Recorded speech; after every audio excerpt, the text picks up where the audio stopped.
I never thought I'd be writing something like this, but here I am, a 38-year-old guy, married for the last 12 years to Rose, who's 36F. We have 2 kids, Victoria, who's 10, and Travis, who's 8. Up until a few weeks ago, I thought we had a pretty good life. Sure, we had our ups and downs like any couple, but I never imagined I'd be in this situation. I work as an IT guy for a tech company, and Rose is in marketing. We met in college, dated for a couple of years, and got married right after graduation. Things were great in the beginning. We were young, in love, and ready to take on the world together. We bought our first house, had our kids, and settled into what I thought was a happy life. The first signs of trouble started about a year ago.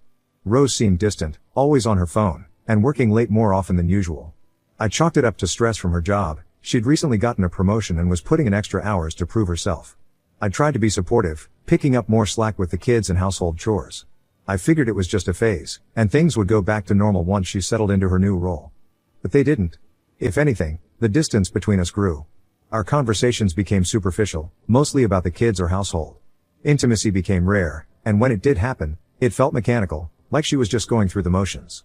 I tried talking to her about it a few times, but she always brushed it off, saying she was just tired or stressed from work.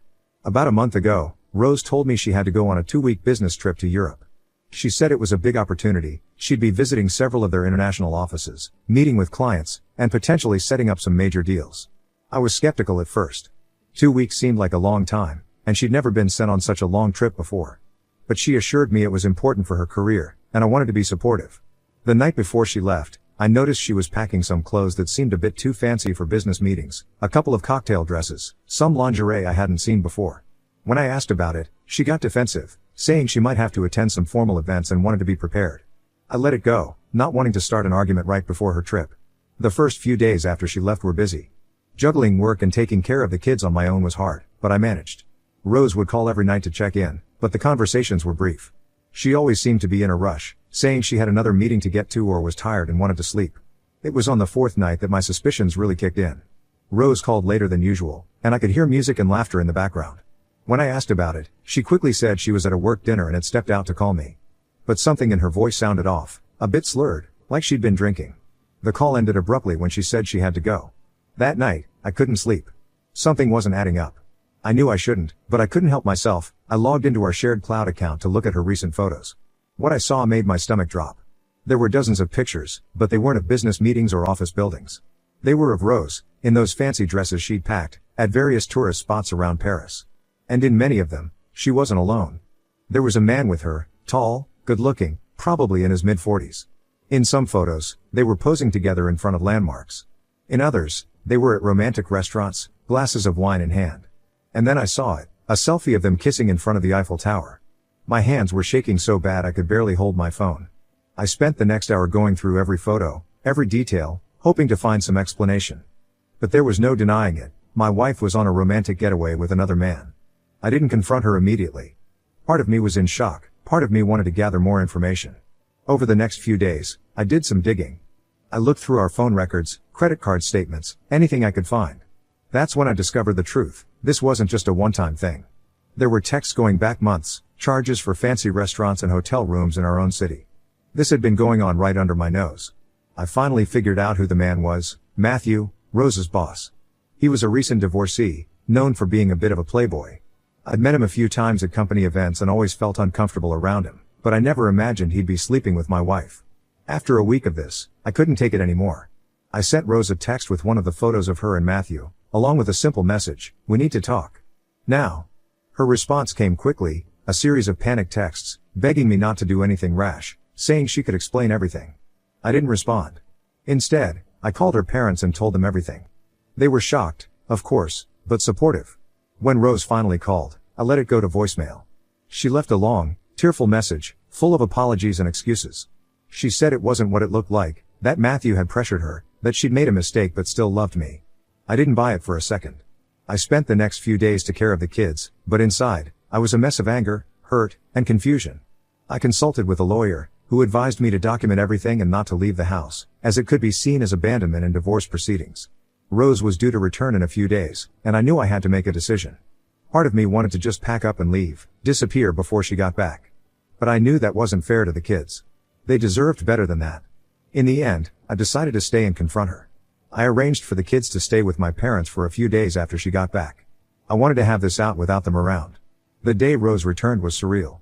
She came through the door, looking tired but trying to act normal, like she'd just been on a regular business trip. The moment she saw my face, though, she knew the game was up. "How long?" I asked, my voice surprisingly calm. She broke down immediately, tears streaming down her face. Between sobs, she admitted it had been going on for about 6 months. She said it started innocently, late nights at the office, innocent flirtations. But then Matthew had kissed her at a company party, and things escalated from there. I listened silently as she poured out the whole sordid story. How Matthew had pursued her relentlessly, showering her with attention and gifts. How she'd felt flattered, excited by the danger and passion of it all. How she'd convinced herself it was just a fling, that she could stop any time. "I never meant for it to go this far," she said, reaching for my hand. I pulled away. "I love you, I love our family. It was a mistake, a terrible mistake. Please, we can work this out." I looked at her, this woman I'd loved for so long, the mother of my children, and felt nothing. Just a cold, empty space where my heart used to be. "I want a divorce," I said quietly. "No, please, you can't mean that. Think of the kids, think of everything we've built together. I'll do anything, please, just give me another chance." But my mind was made up. I'd spent the last week thinking of nothing else, and I knew I could never trust her again. The woman I loved, the life we'd built together, it was all a lie. "I'll be staying with my parents for a while," I told her. "I've already talked to a lawyer. We'll work out the details of the separation and custody arrangements through them." She tried to argue, to plead, but I was done listening. I grabbed the bag I'd packed and walked out the door, leaving her sobbing on the couch. The next few weeks I stayed with my parents, trying to figure out how to rebuild my life. Telling the kids was the hardest part. We decided to do it together. We kept it simple, just saying that mommy and daddy weren't going to be living together anymore, but that we both still loved them very much. Victoria, being older, seemed to understand more. She asked if it was because mommy had a boyfriend, which shocked both of us. Apparently, she'd overheard some of our arguments. Travis just cried and asked if it was his fault. It broke my heart to see them hurting like that. Work was another challenge. I had to take some time off to deal with everything. Rose moved out a month after I confronted her. She got an apartment nearby, so the kids could easily go between our places. We set up a temporary custody arrangement. The kids stayed with me during the week and with her on weekends. It wasn't ideal, but it was the best we could do under the circumstances. As for Matthew, he faced his own consequences. Once the affair came to light, he was forced to resign from the company. Last I heard, he'd moved to another state to start over. Good riddance. Throughout all of this, I've been surprised by the support I've received. My family has been incredible, helping with the kids and offering emotional support. My friends have stayed around me, making sure I'm not sitting at home alone brooding. Even Rose's family has been supportive of me, much to her dismay. They made it clear they didn't condone what she'd done. It's been 3 months now since that discovery. The divorce proceedings are underway, and we're working out the details of custody and asset division. It's not easy, but I'm taking it one day at a time. The kids are trying to process all the changes in their lives. So that's where I am now. Single dad, soon to be divorcee. It's not where I thought I'd be at 38, but I'm hopeful for the future. If nothing else, this experience has shown me how strong I can be, and I'm determined to come out of this better and stronger. I'll update if anything significant changes. Thanks for listening to my story. Update 1. It's been about 3 months since my last post, and a lot has happened. I thought I'd give you all an update on how things are going. Rose initially tried to contest the divorce, claiming she'd made a mistake and wanted to work things out. But when she realized I wasn't budging, she changed tactics. Now she's fighting for a larger share of our assets and more custody of the kids. Her main argument is that her affair was a momentary lapse in judgment and shouldn't negate all the years she's spent as a devoted wife and mother. She's even tried to paint me as controlling, saying I drove her to the affair by being emotionally distant. It's all bull, of course, but it's still frustrating to deal with. The most contentious issue has been the house. We bought it together early in our marriage, and we both want to keep it. I argued that since I'm the primary caregiver for the kids, they're with me during the school week, it would be less disruptive for them if I kept the house.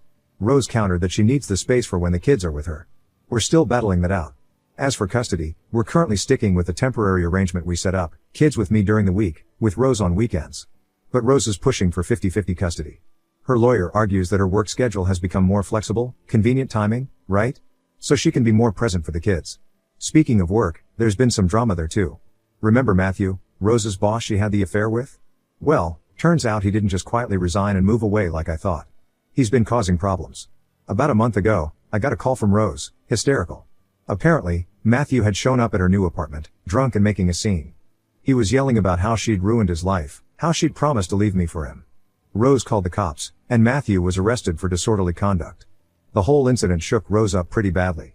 She called me the next day, apologizing again for everything and admitting that the affair had been a huge mistake.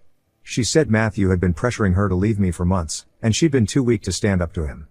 Part of me felt a twinge of sympathy for her, but mostly I just felt relieved that I was out of that whole mess. The incident with Matthew did have one positive outcome. Rose finally agreed to a restraining order against him. She'd been reluctant before, not wanting to make waves at work, even though they no longer worked together. But now she realized how unstable he could be. As for the kids, they're doing okay. Not great, but okay. Victoria, our 10-year-old, has been acting out at school. Her grades have slipped, and she got into a fight with another kid who made a comment about her mom's boyfriend. Travis, at 8, is still struggling to understand what's happening. He's become very clingy, especially with me. One particularly tough moment came when Travis asked me if mommy didn't love us anymore, since she chose to be with that other man instead of us. It broke my heart to hear him say that. I did my best to explain that mommy still loved him very much, that adult relationships are complicated, and that none of this was his fault. I'm not sure how much of it he understood, but I hope it helped a little. There have been some awkward moments, though. A few weeks ago, I ran into Rose's sister at the grocery store. She looked uncomfortable and tried to avoid me, but I caught up with her. To my surprise, she apologized for her sister's behavior and told me the whole family was disappointed in Rose. She even hinted that this wasn't the first time Rose had been unfaithful, though she didn't give details. It left me wondering how much I really knew about the woman I'd been married to for 12 years. The divorce should be finalized in a few months, and then I can truly start this new chapter of my life. So that's where things stand now. I'm still taking it one day at a time, focusing on being the best dad I can be and rebuilding my life. I'll update again when the divorce is finalized or if anything major changes. Thanks again for all your support and advice. It's meant more than you know. Update 2, final update. Hey everyone. It's been almost a year since my initial post, and about 6 months since my last update. I figured it was time for a final update to close this chapter of my life. First, the big news: the divorce is finally finalized.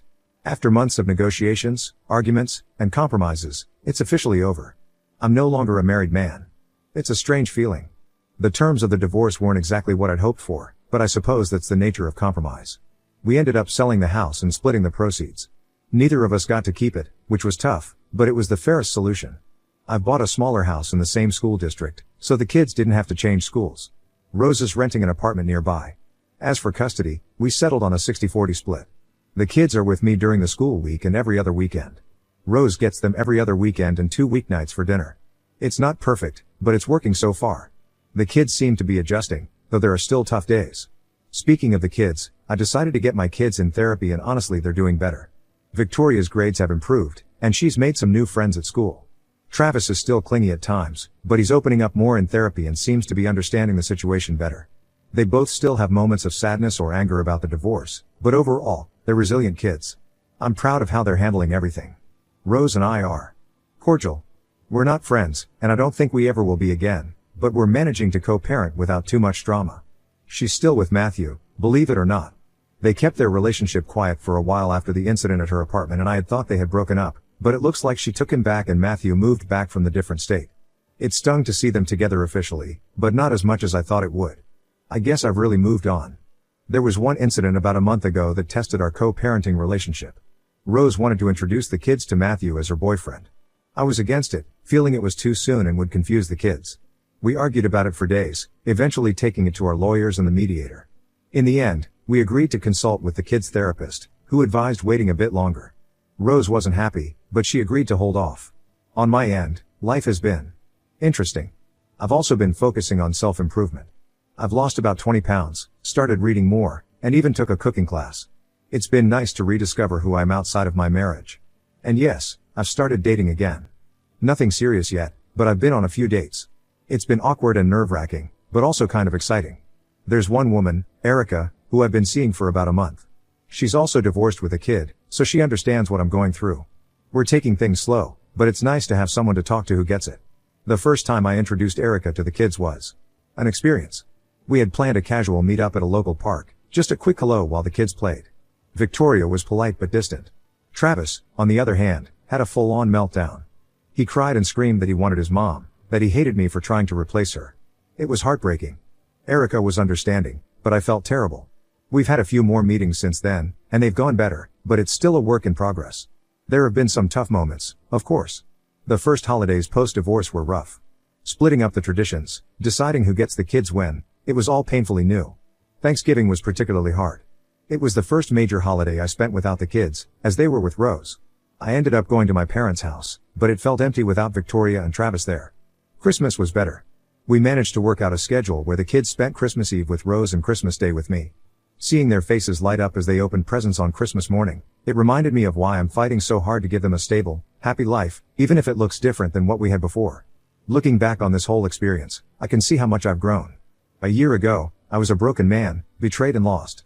Now, I feel stronger, more confident. Don't get me wrong, I still have moments of doubt. But they're less frequent and less intense. So, I guess this is where my story ends, or rather, where a new chapter begins. Thank you all for your support, your advice, and your kind words throughout this journey. It's meant more than you could know. Here's to new beginnings and second chances. Wish me luck.